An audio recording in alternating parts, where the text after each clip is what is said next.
Si vous êtes nouveau sur la chaîne, n'oubliez pas de vous abonner et de liker la vidéo. On commence.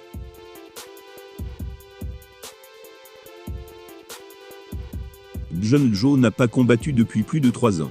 Et pourtant, il reste l'un des hommes les plus craints de l'UFC. Il faut dire qu'il a un palmarès monstrueux, une polyvalence dingue. De plus, il annonce avoir retrouvé la rage de vaincre lors de son passage chez les poids lourds. On comprend forcément l'inquiétude de Fernand Lopez avant le combat contre Ciryl Gane. Le 4 mars prochain, il n'y a pas que Ciryl Gane qui jouera gros lors du combat face à Jon Jones. Alors évidemment, Bon Gamin aura tout intérêt à remporter le titre des poids lourds. En effet, cette belle opportunité pourrait être la dernière s'il échoue. Dans une catégorie aussi excitante et talentueuse, le train ne passera peut-être pas une 3e fois, ou du moins pas dans l'immédiat. Mais son entraîneur Fernand Lopez ressentira lui aussi une certaine pression, puisqu'une victoire pourrait lui permettre de s'imposer comme un excellent entraîneur sur la planète MMA.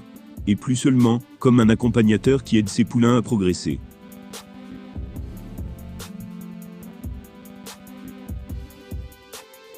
Après la dernière prestation médiocre de Nassourdine Imavov, après ses 2 échecs consécutifs dans des combats pour le titre, le patron du MMA Factory va devoir préparer un plan d'attaque infaillible. La bonne nouvelle, c'est qu'il semble particulièrement impliqué. Il anticipe déjà tout ce que fera l'Américain dans la cage.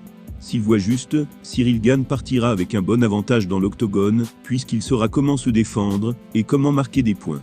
Malgré ça, une chose inquiète l'entraîneur, comme il a expliqué pour MMA Junkie. Voilà ses mots: je pense que peu importe ce que Jon Jones raconte, ou même son équipe, son plan A sera de s'appuyer sur sa lutte. Peu importe comment il prépare le combat, il va essayer de passer en lutte dès le début. Je ne dis pas qu'il ne va pas mettre 1 ou 2 coups à Ciryl, il est très bon dans les échanges debout. Il peut faire mal à n'importe qui avec sa boxe.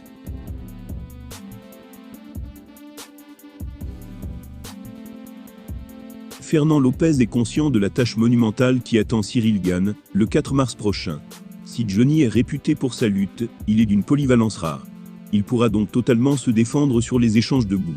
L'entraîneur pense même que Bon Gamin pourrait se faire toucher à plusieurs reprises, malgré son talent dans le domaine.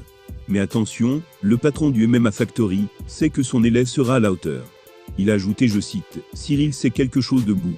Quand les gens se battent contre lui, il voit vite que quelque chose ne va pas, que quelque chose les force à reculer. Ciryl est différent, il est dans une autre galaxie en striking. La manière dont il se déplace, son langage corporel, tout force les adversaires à se dire qu'ils ne s'en sortiront pas face à lui.